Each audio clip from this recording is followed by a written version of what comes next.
देखते चलना, क्वेश्चंस दिख रहे हैं। वर्क एनर्जी पावर से रिलेटेड फॉर्मूले बीच बीच में मैं पूछते चलूंगा, जिस क्वेश्चन में जो अप्लाई होगा और उससे रिलेटेड कंसेप्ट्स।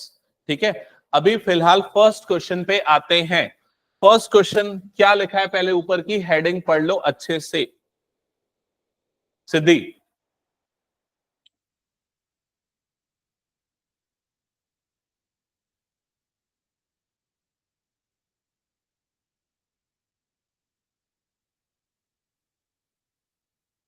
हाँ तो ये वाला स्टेटमेंट सबने पढ़ लिया। क्या फाइंड आउट करना है इस स्टेटमेंट के अकॉर्डिंग? पॉजिटिव या नेगेटिव वर्क डन आइडेंटिफाई करना है क्वेश्चन को पढ़ के। क्लियर? फर्स्ट स्टेटमेंट क्या लिखा हुआ है, वैभवी रीड करो पार्ट ए।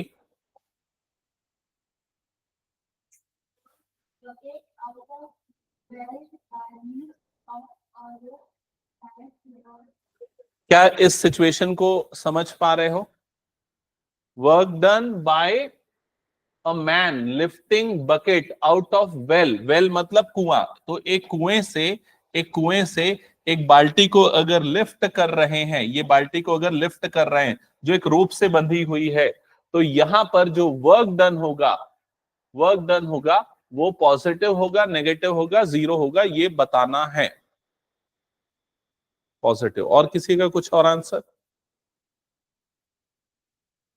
लक्ष्य, पॉजिटिव या नेगेटिव? वसुधा, सिद्धि? पॉजिटिव। तो हम सिर्फ ये देखते हैं वर्क डन पॉजिटिव या नेगेटिव में फोर्स का डायरेक्शन और डिस्प्लेसमेंट का डायरेक्शन अगर सेम है तो यहां पर क्या जाएगा, work done positive. F into D cos theta होता है। थीटा की वैल्यू एक्यूट एंगल 0 से 90 के बीच में, या फिर बोलना चाहिए अगर दोनों का डायरेक्शन सेम है तो यहां पर अगर रोप अप्लाई कर रहा है बकेट पे फोर्स, तो फोर्स अप्लाइड और इसका डिस्प्लेसमेंट दोनों सेम डायरेक्शन में, वर्क डन क्या होगा, पॉजिटिव। अगर सेम सिचुएशन में work done by gravitational force बोलता तो वर्क डन क्या हो जाता, नेगेटिव। क्लियर हो गया? तो फर्स्ट का आंसर आएगा positive. Second statement, work done by gravitational force in above case, वही सेकंड पार्ट वही पूछ दिया है।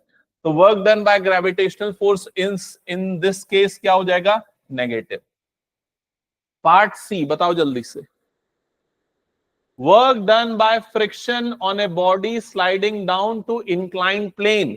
अगर मान लो ये एक इंक्लाइन प्लेन है, इस टाइप से इंक्लाइन प्लेन है, हाँ ये इंक्लाइन प्लेन हो गया, यहां पर ये बॉडी हो गई, ये बॉडी यहां पर स्लाइड कर रही है, तो work done by friction force, तो फ्रिक्शन फोर्स कहां पर लगेगा, फ्रिक्शन फोर्स अपोजिट लगेगा, यहां पर लगेगा।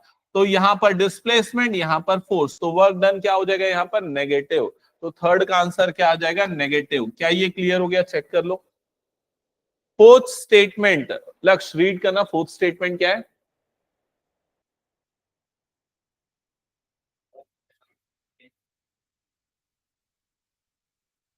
क्या ये विजुअलाइज कर पा रहे हो? एक हॉरिजॉन्टल प्लेन है, ये हॉरिजॉन्टल प्लेन हो गया, ये बॉडी हो गई, रफ सरफेस है इसमें, ठीक है।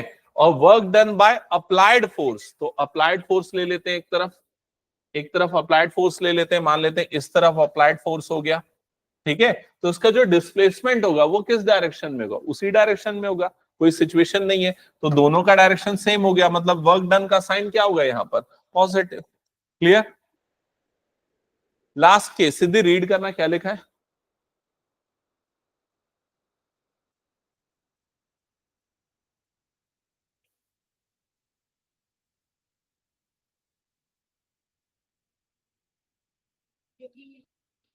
तो क्या ये सिचुएशन समझ पा रहे हो? ये वाइब्रेटिंग पेंडुलम ऐसा कुछ हो गया जो वाइब्रेट कर रहा है, ओके। तो यहां पर work done bye resistive force of air, तो एयर जो है यहां पर जो एयर पार्टिकल्स है वो इसमें एक रेजिस्टिव फोर्स लगा रहा है जो उसको रेस्ट पे लाने की कोशिश कर रहे हैं।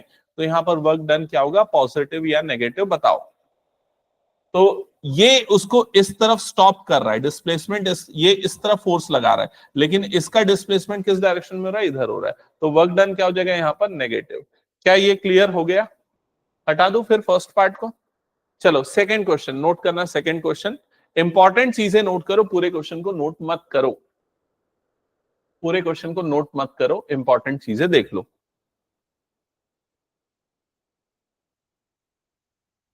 हाँ, तो सेकेंड पार्ट में क्या लिखा हुआ है ध्यान देना।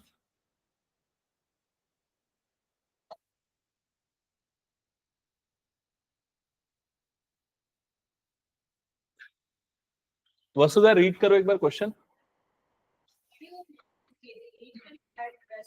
Under the action of an applied horizontal force of 7 newtons on a neighbor with coefficient of kinetic friction, it is given 0.1. Okay, तो ये चीज के अकॉर्डिंग ना एक रफ स्केच बनाओ, क्या क्या गिवन है और क्या क्या अप्लाई हो रहा है वो सारी चीजें, ठीक है। तो मान लेते हैं एक हॉरिजॉन्टल प्लेन हो गया, इसमें एक बॉडी गिवन है, बॉडी का मास कितना गिवन है 2 kg, ठीक है। इसके बाद ये वाली लाइन जो लिखी है इसका मतलब क्या है, initially at rest, initial velocity क्या हो गई 0, तो लिख लो यहां पर u is equal to 0, done. फिर क्या लिखा है, moves under the action of applied horizontal force of 7 newton, तो ये मूव कर रहा है, किसके कारण मूव कर रहा है, 7 न्यूटन का फोर्स जो अप्लाई कर रहा है उसके कारण मूव कर रहा है। तो मान लेते हैं इस डायरेक्शन में अप्लाइड फोर्स हुआ, उसको मैं FAPP लिख देता हूं ताकि समझ में आए, F अप्लाइड फोर्स, और वो कितना हो गया 7 न्यूटन, तो ये आ गया 7 न्यूटन का फोर्स। यहां तक क्लियर हो गया सबको। फिर क्या लिखा है, on A table with coefficient of friction 0.1, coefficient of friction, ये वर्ड सुना है कोफिशिएंट ऑफ फ्रिक्शन, फ्रिक्शन जब हमने पढ़ा था तब आया था, इसको किससे डिनोट करते हैं, म्यू से, ठीक है। तो यहां पर म्यू के काइनेटिक फ्रिक्शन ले रहे हैं क्योंकि यहां पर ये मोशन में आ रहा है इस वजह से, तो 0.1। क्या ये क्लियर हो गया सबको, यहां तक की चीजें, बस इतनी चीज आपको गिवन है, तो एक बार चेक कर लो क्या सारी चीजें समझ में आ गई। एक बॉडी है, मास 2 kg, इनिशियल वेलोसिटी 0, तो u की वैल्यू 0, ठीक है। और क्या बोल रहा है, अप्लाइड फोर्स 7 न्यूटन, मोशन में आ गया, कोफिशिएंट ऑफ फ्रिक्शन म्यू के की वैल्यू गिवन है 0.1, ठीक है। इसमें बहुत सारे फॉर्मूले यूज होंगे तो ध्यान से सुनते जाना और बताते भी जाना। अब फर्स्ट पार्ट में क्या बोल रहा है, work done by applied force, तो आपको वर्क डन मतलब W निकालना है, किसके कारण वर्क डन निकालना है, अप्लाइड फोर्स के कारण, कितने टाइम में निकालना है 10 सेकेंड। तो फर्स्ट पार्ट में W is equal to question mark, ठीक है, किसके कारण, F अप्लाइड के कारण, अप्लाइड फोर्स के कारण, जिसकी वैल्यू कितनी गिवन है 7 न्यूटन, कितने टाइम में, तो टाइम कितना हो गया 10 सेकेंड्स। क्या ये क्लियर हो गया। अब यहां साइड में मैं फॉर्मूले लिखते जाऊंगा जो जो यहां पर अप्लाई होने वाले, तो देखते चलना, ठीक है। तो वर्क डन का फॉर्मूला क्या होता है, F इंटू डी, तो यहां पर फोर्स कौन सा फोर्स लेंगे, अप्लाइड फोर्स लेंगे, और डी का मतलब यहां पर क्या लेंगे, डिस्प्लेसमेंट। तो ये वाली वैल्यू तो हमें पता है, अप्लाइड फोर्स पता है वो है 7 न्यूटन, लेकिन इसका डिस्प्लेसमेंट नहीं पता। क्या ये क्लियर हो गया। तो डिस्प्लेसमेंट निकालने के लिए हम इक्वेशंस का यूज कर सकते हैं, जो 3 इक्वेशंस, इक्वेशन ऑफ मोशंस। सबसे पहली equation v is equal to u plus AT, है ना, क्या इससे डिस्प्लेसमेंट मिलेगा, नहीं मिलेगा। दूसरी equation s is equal to ut plus half AT square, यहां पर s का मतलब क्या होता है, डिस्प्लेसमेंट, तो यहां से आप s की वैल्यू निकाल सकते हो। क्लियर हो गया ये चीज, ठीक है। क्या u की वैल्यू आपको पता है, तो चेक कर लो, इनिशियली रेस्ट पे था, मतलब u की वैल्यू क्या हो गई 0, ठीक है। हाफ AT स्क्वायर है ना, तो यहाँ a की वैल्यू आपको नहीं पता लेकिन t की वैल्यू आपको पता है, ये चीज समझ में आ गई। तो मतलब अगर a की वैल्यू मिल जाए तो हम डिस्प्लेसमेंट निकाल सकते हैं। तो ये a का मतलब क्या होता है, एक्सेलरेशन, और एक्सेलरेशन कैसे निकाल सकते हैं और किस तरीके से निकाल सकते हैं, तो आपने ये पढ़ा है, एक्सेलरेशन इज इक्वल टू क्या होता है, एफ नेट, मतलब net force divided by mass, या F net is equal to mass into acceleration. Acceleration क्या हो जाएगा, एफ नेट अपॉन मास। अब यहां पर एफ नेट अलग है, एफ अप्लाइड अलग है। नेट का मतलब यहां पर क्या हो गया, नेट फोर्स। नेट फोर्स में आप दोनों फोर्स लोगे, कौन कौन से दो फोर्स यहां पर एक्ट कर रहे हैं, कौन कौन से दो फोर्स एक्ट कर रहे हैं? एक तो अप्लाइड फोर्स हो गया और दूसरा कौन सा फोर्स है? Frictional force. समझ में आ रही है ये चीज? तो इसका मतलब आपको एफ नेट निकालने के लिए आपको फ्रिक्शनल फोर्स भी कैलकुलेट करना पड़ेगा। मैं रिपीट कर रहा हूं, ध्यान से सुनो। फ्रिक्शनल फोर्स याद है? फ्रिक्शनल फोर्स क्या था formula? F S is equals to mu k into N. अगर काइनेटिक फ्रिक्शन ले रहे, क्योंकि वो मोशन में, इसलिए क्या लेंगे? म्यू के। एन का मतलब क्या होता है? Normal reaction. और नॉर्मल रिएक्शन किसके इक्वल होता है? एन किसके इक्वल होता है? एन इज इक्वल टू क्या हो जाएगा? M G. समझ में आया सबको ये चीज? तो यहां पर एफ एस की वैल्यू, फ्रिक्शनल फोर्स की वैल्यू क्या आएगी? म्यू के की जगह पे आ गया 0.1, एम की जगह पे आ गया 2, जी की जगह पे आ गया 10। तो एफ एस मतलब फ्रिक्शनल फोर्स कितना आ गया यहां पर? 2 न्यूटन्स। क्या ये क्लियर हो गया सबको? अब ये जो फ्रिक्शनल फोर्स है इसका डायरेक्शन क्या होगा? तो मोशन इस डायरेक्शन में, तो फ्रिक्शनल फोर्स अपोजिट डायरेक्शन में होगा। तो फ्रिक्शनल फोर्स का डायरेक्शन इधर पे होगा, एफ एस इधर पे होगा, और वैल्यू कितनी, उसका मैग्नीट्यूड कितना है? 2 न्यूटन। क्या ये क्लियर हो गया सबको? ठीक है। तो यहां पर जो नेट फोर्स है, एफ नेट वो कितना होगा? नेट फोर्स मतलब दोनों का सम, वेक्टर सम कितना होगा? तो अप्लाइड फोर्स 7 न्यूटन इधर, फ्रिक्शनल फोर्स 2 न्यूटन इधर, तो ये कितना हो जाएगा? 7 माइनस 2 मतलब कितना आ जाएगा? ये 5 न्यूटन। क्या ये समझ में आया सभी को? तो नेट फोर्स इस पे आ गया 5 न्यूटन। अच्छा, हम नेट फोर्स क्यों निकाल रहे थे? थोड़ा सा रिकॉल करो, क्योंकि हमें क्या चाहिए? एक्सेलरेशन। तो यहां पर नेट फोर्स डाल दो और मास की वैल्यू तो क्वेश्चन में गिवन है, आपको एक्सेलरेशन मिल जाएगा। कैलकुलेट करो कितना आ रहा है एक्सेलरेशन? 5/2। तो यहां पर A is equal to F net upon M. A is equal to F net हो गया 5, m की वैल्यू आ गई 2, तो ये आ गया 5/2, या फिर लिख सकते हो 2.5 मीटर पर सेकेंड स्क्वायर। क्या ये चीज क्लियर है? एक बार चेक कर लो। अब एक्सेलरेशन हमने क्यों निकाला? ताकि हम क्या निकाल सके? डिस्प्लेसमेंट। तो डिस्प्लेसमेंट का ये वाला फॉर्मूला यूज कर लो। S is equal to u t plus half AT square. S is equal to u t plus, आओगे जिसके मैंने, ठीक है, हाँ ठीक है। S is equal to u t plus half AT square. ठीक है।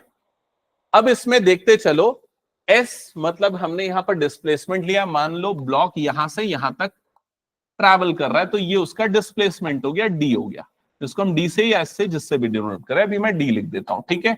U का मतलब क्या हो गया? Initial velocity. तो अकॉर्डिंग टू क्वेश्चन इनिशियली वो रेस्ट पे था, तो U की वैल्यू क्या हो गई? 0। तो U0 मतलब ये पूरा का पूरा क्या हो गया? 0 प्लस हाफ A का मतलब एक्सेलरेशन, जो अभी आपने यहां पर निकाला, कितना निकाला? 5/2। तो A की जगह पे आ गया 5/2 या 2.5। T स्क्वायर, तो T आपको टाइम भी क्वेश्चन में गिवन था। कितना टाइम गिवन था? 10 सेकेंड्स। तो T स्क्वायर मतलब क्या हो जाएगा यहां पर? 10 स्क्वायर। तो अब इससे बताओ डिस्प्लेसमेंट कितना आएगा? 125 मीटर्स। तो डिस्प्लेसमेंट की वैल्यू आ गई 125 मीटर। ठीक है। अब हम डिस्प्लेसमेंट क्यों निकाल रहे थे? तो फर्स्ट पार्ट में आपको क्या निकालना है? Work done. क्या निकालना? Work done by applied force. तो वर्क डन का फॉर्मूला होता है work done is equal to force into displacement. तो applied force into displacement, applied force हम लेंगे 7 न्यूटन, डिस्प्लेसमेंट लेंगे 125, दोनों को मल्टीप्लाई कर दो, आपको मिल जाएगा वर्क डन। कितना आ रहा है? कैलकुलेट करके बताओ। 875 जूल्स। क्या ये क्लियर हो गया सबको? चेक कर लो एक बार। सेकेंड पार्ट कर पढ़ना क्या पूछ रहा है और फिर उसका आंसर बताना। हाँ, नेगेटिव।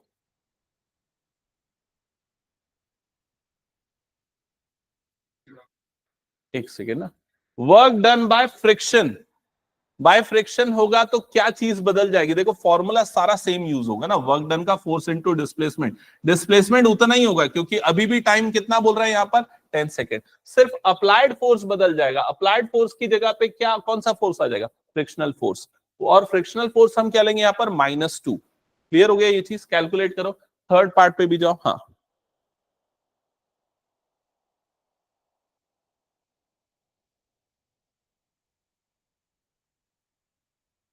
कुछ नहीं, इसको डिफरेंशिएट, पहले सी ऑफ एक्स से एसी निकाल, ठीक है, एमसी निकाल, है ना, फिर एलएचएस एसी को डिफरेंशिएट करना, और फिर ये वाला राइट साइड को मैच करना, इक्वल आ रहा है कि नहीं, प्रूव दैट वाला क्वेश्चन। ये हो गया क्या? सेकंड भी हो गया क्या?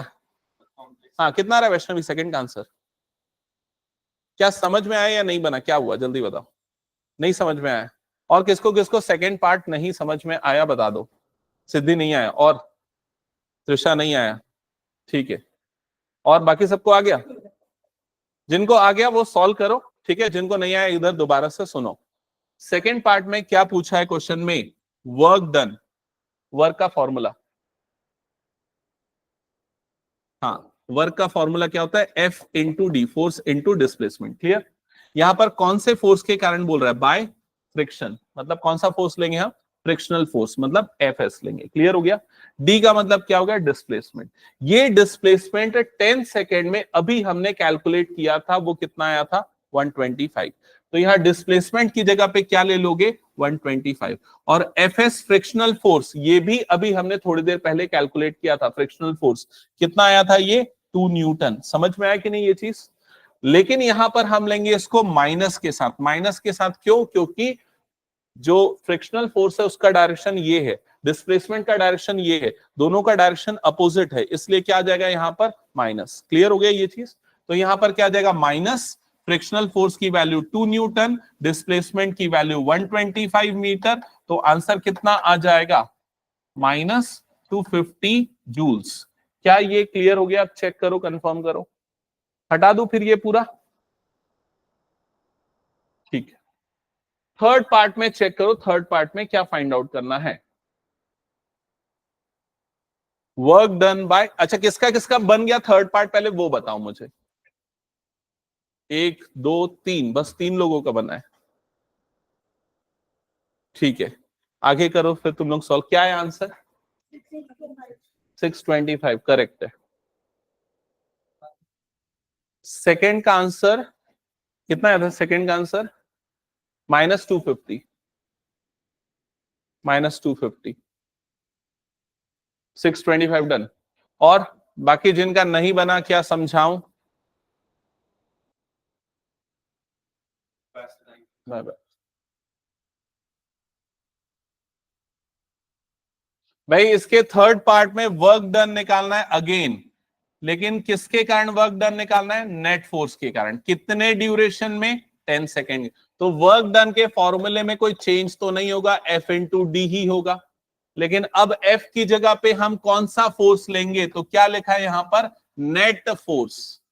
नेट फोर्स मतलब कि 7 न्यूटन इधर है, 2 न्यूटन इधर है, तो नेट फोर्स कितना हो जाएगा? 7 - 2 दैट इज 5 न्यूटन। वो अभी हमने कहीं लिखा भी था, देख लो 5 न्यूटन यहां पर लिखा भी था हमने। समझ में आया ये चीज? तो यहां पर आ गया 5 न्यूटन इंटू डी डिस्प्लेसमेंट। तो 10 सेकेंड में होने वाला डिस्प्लेसमेंट हमने कैलकुलेट किया था, कितना आया था? 125। तो 5 इंटू 125 मल्टीप्लाई कर लो, तो आंसर कितना आएगा? 625 जूल्स। कुछ नहीं, बस इतना ही करना था। इसमें मेन चीज थी सिर्फ और सिर्फ डिस्प्लेसमेंट कैलकुलेट करना, उसके बाद सीधे वर्क डन के फॉर्मूले लगाया हमने। फोर्थ पार्ट में क्या सॉल्व करना है, क्या फाइंड आउट करना है, चेक करो।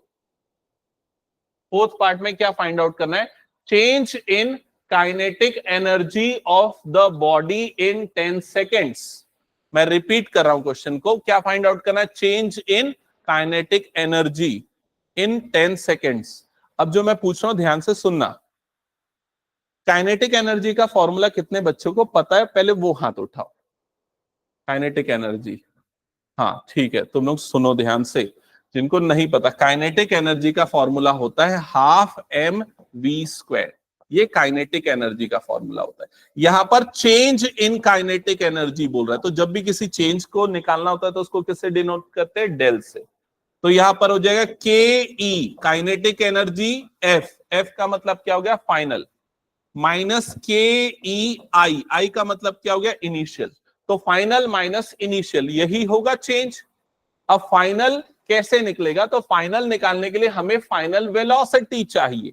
फाइनल वेलोसिटी मतलब यहां पर उसकी वेलोसिटी क्या है, मान लेते हैं यहां पर इसकी वेलोसिटी क्या है v, तो ये कितना हो जाएगा हाफ एम वी स्क्वायर, ये फॉर्मूला लगा, माइनस इनिशियल, इनिशियल के लिए हमें इनिशियल वेलोसिटी चाहिए, तो वो क्वेश्चन में कितना दिया हुआ है 0, तो ये कितना हो जाएगा हाफ एम, u की जगह पे 0 आ गया तो क्या हो जाएगा 0 का स्क्वायर। क्या ये चीज क्लियर हो गई सबको? अब इसका मतलब सीधे सीधे आपको क्या निकालना पड़ेगा, हाफ एम वी स्क्वायर चाहिए। m की वैल्यू क्वेश्चन में गिवन है, m का मतलब होता है मास, जो कितना गिवन है 2 kg, तो क्या चीज निकालनी पड़ेगी v स्क्वायर। v स्क्वायर निकालने के लिए हमें 3 इक्वेशन पता है इक्वेशन ऑफ मोशन की, कौन कौन सी, एक तो हमने यहां यूज कर लिया, और कौन सी पता है, v is equal to u plus a t, ये वाली पता है, और एक और कौन सी पता है, v square minus u square is equal to 2as, ये भी पता है। आप दोनों में से कोई भी इक्वेशन यूज कर सकते हो। समझ में आया ये चीज? कौन सी वाली कर ले, ये वाली यूज कर लेंगे तो हमें सीधे सीधे किसकी वैल्यू मिल जाएगी, v स्क्वायर की, और उस वैल्यू को यहां पर पुट कर देंगे। समझ में आया ये चीज? तो चलो यहां पर वैल्यू पुट करते, तो ये हो गया v स्क्वायर माइनस u की वैल्यू हो गई 0 इक्वल टू 2, a की वैल्यू एक्सेलरेशन हमने कितना निकाल रखा था 5/2, तो यहां पर आ गया 5/2, s, s का मतलब डिस्प्लेसमेंट, वो भी हमने निकाल रखा था, कितना था 125, तो यहां पर आ गया 125। चेक करो यहां तक क्लियर हुआ? अब क्या होगा, सिंप्लीफाई करने के बाद ये दोनों कैंसल आउट हो जाएगा, 125 इंटू 5 कितना हो जाएगा, ये 625, तो v स्क्वायर की वैल्यू कितनी आ गई 625। क्लियर हो गया ये चीज? इस वैल्यू को यहां पर रख दो, तो ये हो गया हाफ m मतलब मास जो क्वेश्चन में दिया है 2, v स्क्वायर की वैल्यू हमने निकाली 625, ये 2 कट, तो आंसर कितना आ गया 625। क्या ये समझ में आया? चेक कर लो, ठीक है। अब पहले नोट कर लो, सब हो गया ना?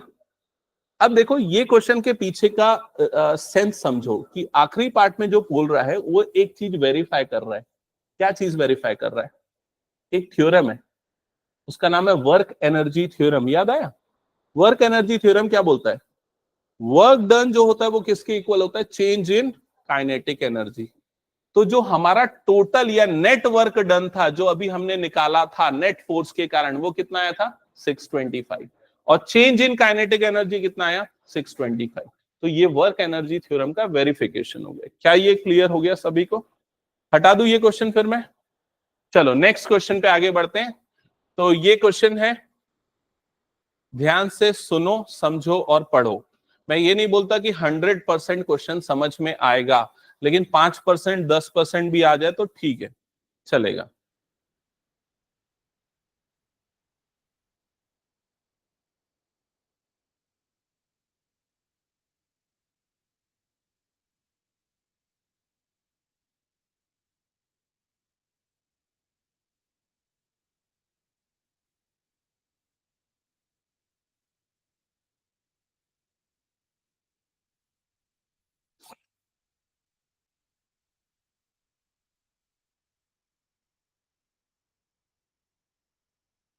ओके, आई होप पढ़ लिया वो सबने question.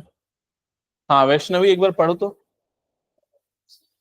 The function for a particle executing linear simple harmonic given by ये जो एक्सप्रेशन गिवन है, ये किसकी एक्सप्रेशन गिवन है, देख के बताओ, पढ़ के बताओ किसकी एक्सप्रेशन है। Potential energy function for a particle executing linear simple harmonic motion is this. तो ये क्या गिवन है, क्या है बताओ? पोटेंशियल एनर्जी की एक्सप्रेशन है, जो किस फॉर्म में है, simple harmonic motion. Simple harmonic motion क्या होता है, कुछ एग्जांपल पता है सिंपल हार्मोनिक मोशन का? क्या है वो? पेंडुलम वाला एग्जांपल, समझ में आ रहा है कि नहीं? और कौन सा? स्विंग वाला एग्जांपल।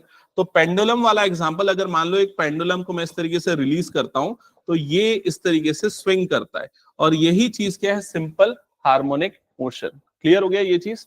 तो यहां पर सिंपल हार्मोनिक मोशन में जो उसका एनर्जी है, जो उसकी पोटेंशियल एनर्जी है, वो उसका फंक्शन आपको दिया गया है, और वो फंक्शन v ऑफ x है, और v ऑफ x की वैल्यू कितनी है यहां पर, kx² 2।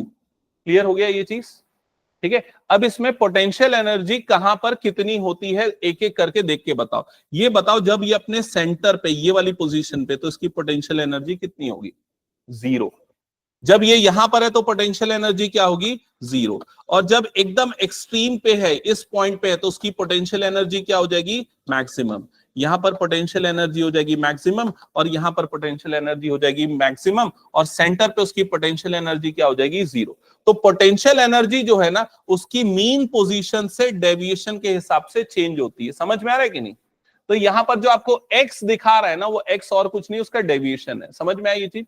x जितना ज्यादा होगा, उसके सेंटर से वो जितना ज्यादा डिस्प्लेस होगा, उतना ही उसमें ज्यादा पोटेंशियल एनर्जी होगी। क्लियर हो गया ये चीज? जैसे आप झूले में बैठते हैं, तो झूले में जब आप बैठ के वो पीछे की तरफ जाते हैं, जितना आप पीछे की तरफ जाएंगे, आपकी पोटेंशियल एनर्जी उतनी ज्यादा होगी, उतनी तेजी से आप आगे की तरफ स्विंग करोगे। समझ में आ रहा है कि नहीं ये चीज? तो ये x वही डिस्प्लेसमेंट है। क्लियर हो गया ये चीज?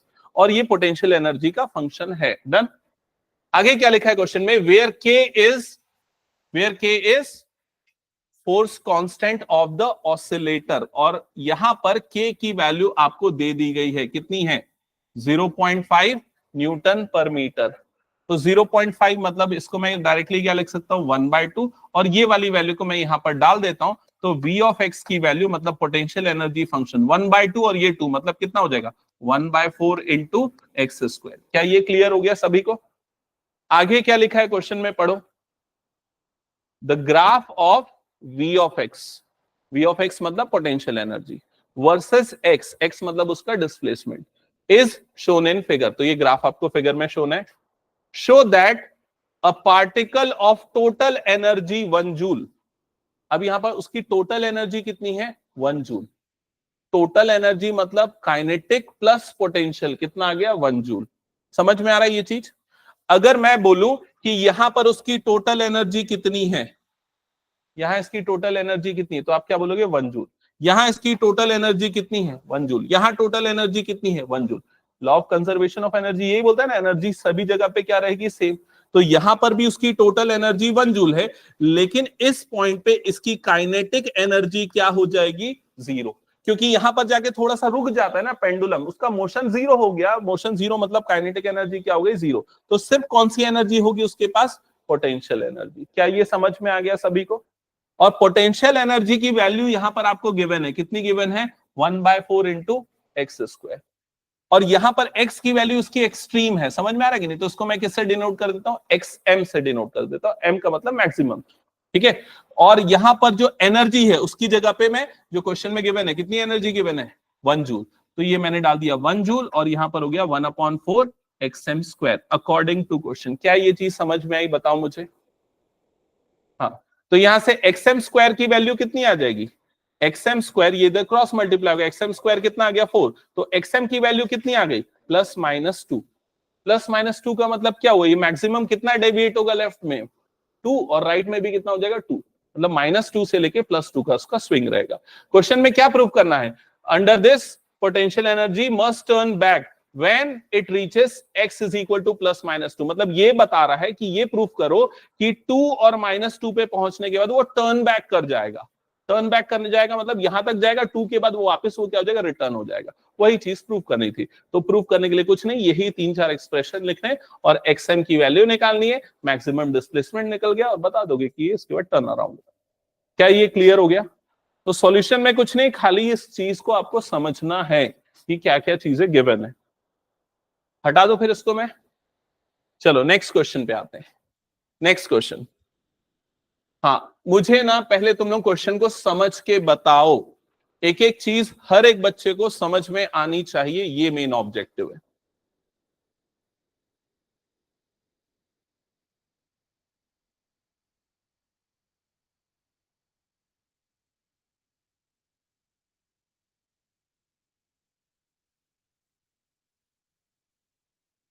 हाँ त्रिषा समझाओ मुझे क्या लिखा हुआ है, एक एक करके लाइन से पढ़ते जाओ, चलो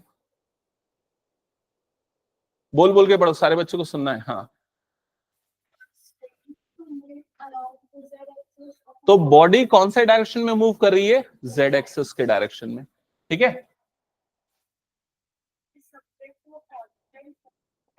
तो उस पर कांस्टेंट फोर्स अप्लाई हो रहा है एफ, और एफ की वैल्यू आपको गिवन है, क्लियर हो गया ये चीज, ठीक है। और उसका डिस्प्लेसमेंट मूवमेंट उसका जेड में, मतलब डिस्प्लेसमेंट कहां पर है, जेड एक्सिस के डायरेक्शन में, क्लियर हो गया ये चीज। आगे क्या लिखा है, where i j k are unit vectors along x y and z axis respectively, ये चीज आपको पता है। आखिरी लाइन में क्या लिखा है,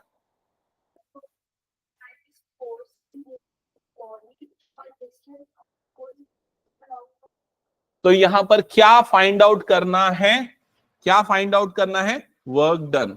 work done is equal to question mark. Work done का फॉर्मूला क्या है, W इज इक्वल्स टू क्या है फॉर्मूला, F इंटू डी। काम चलाओ फॉर्मूला, प्रॉपर नहीं है, प्रॉपर फॉर्मूला क्या है, W is equal to F into d into cos theta. और इसी चीज को वेक्टर के फॉर्म में लिखें तो क्या होता है, vector F dot vector D। याद आया कि नहीं ये चीज, वो डॉट प्रोडक्ट क्या होता था, अगर वेक्टर ए और डॉट वेक्टर बी निकालना है तो फॉर्मूला आता था A into B into cos theta. तो बस ये A into B into cos theta ही, उसी को मैंने डॉट प्रोडक्ट के फॉर्म में लिख दिया, समझ में आया ये चीज। अब यहां पर वेक्टर एफ तो हमें पता है, ये है वेक्टर एफ।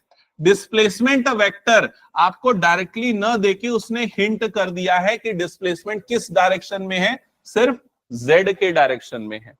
कितना यूनिट है जेड के डायरेक्शन में, 4 मीटर है जेड के डायरेक्शन में। तो बताओ वेक्टर डी क्या होगा, क्या होगा वेक्टर डी, हाँ बता हिमांशु।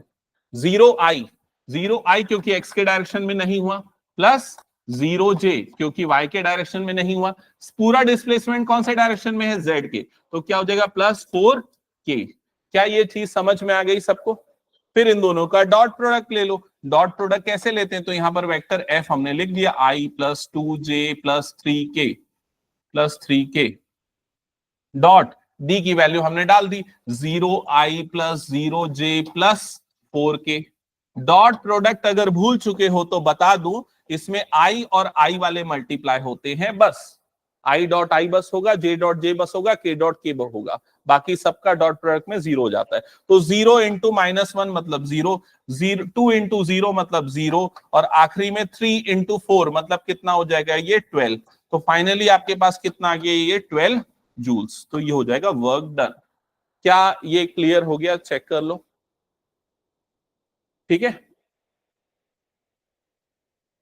हाँ ये कॉस थीटा कब यूज होता है, जब हमें ये दोनों, ये दोनों चीजें मतलब फोर्स और डिस्प्लेसमेंट का वेक्टर फॉर्म न देके उसका मैग्नीट्यूड दे दे और दोनों के बीच का एंगल दे दे, तब हम ये वाला फॉर्मूला यूज करेंगे। लेकिन अगर दोनों वेक्टर फॉर्म में दिया है तो ये वाला फॉर्मूला यूज करेंगे, क्लियर।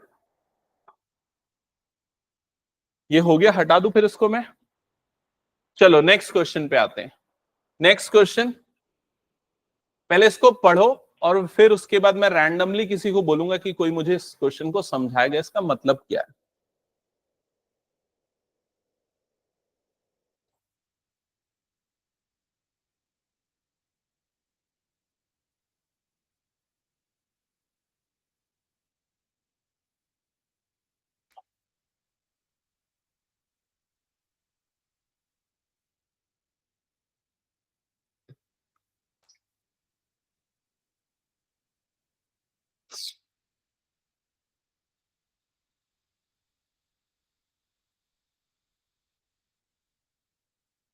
पढ़ लिया सबने, हाँ चल शशांक समझा, बच्चा है, चलो पढ़ लो अच्छे से।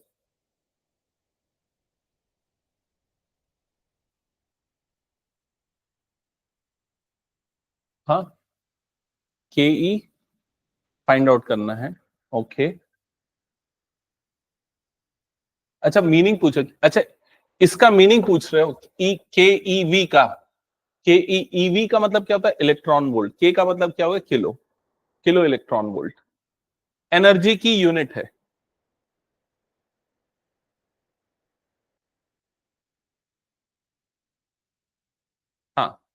तो क्या डिस्कस करें इस पे?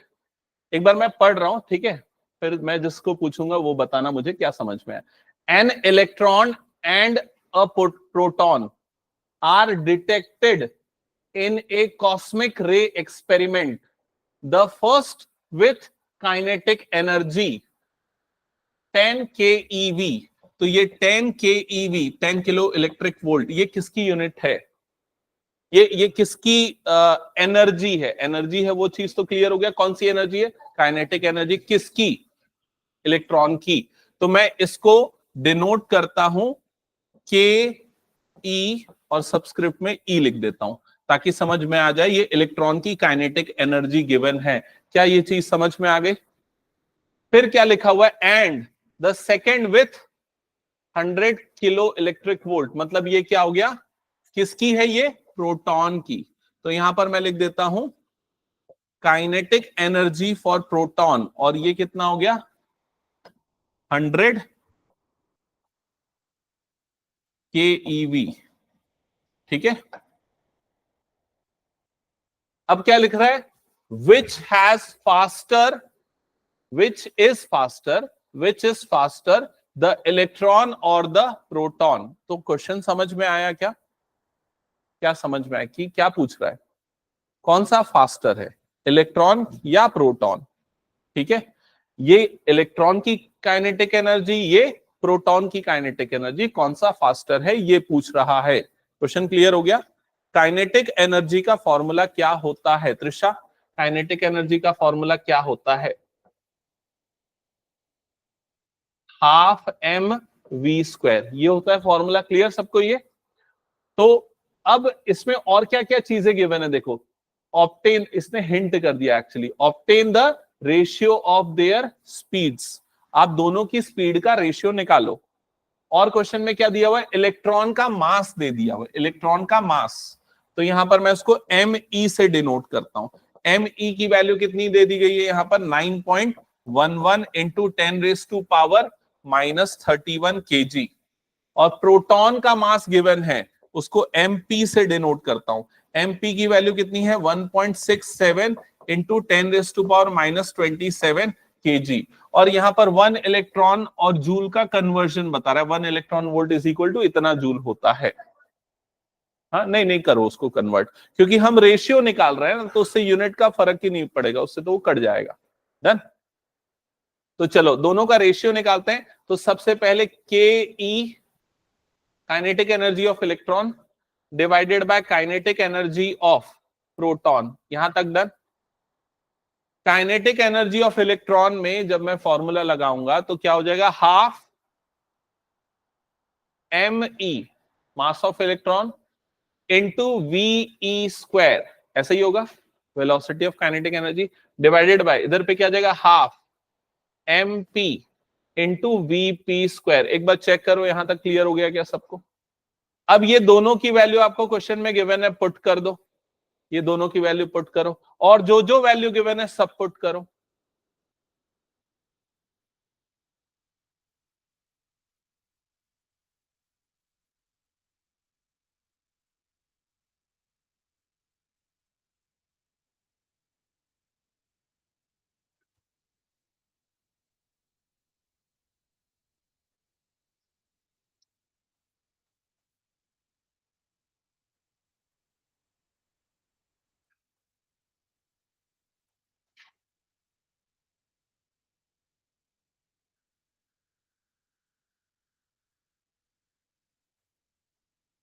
लिख लिया यहां तक सभी ने? सिद्धि ये बताओ इसका क्या मतलब, ये क्या चीज लिखा है? वी स्क्वायर क्या है? इलेक्ट्रॉन की वेलोसिटी, और नीचे क्या है? प्रोटॉन की वेलोसिटी, है ना। इनको छोड़ के बाकी सारी चीजें हमारे पास है। तो क्या हम ये रेशियो निकाल सकते हैं? कैलकुलेट करो थोड़ा, बताओ, अंदाजे में कैलकुलेटर वगैरह यूज कर सकते हो।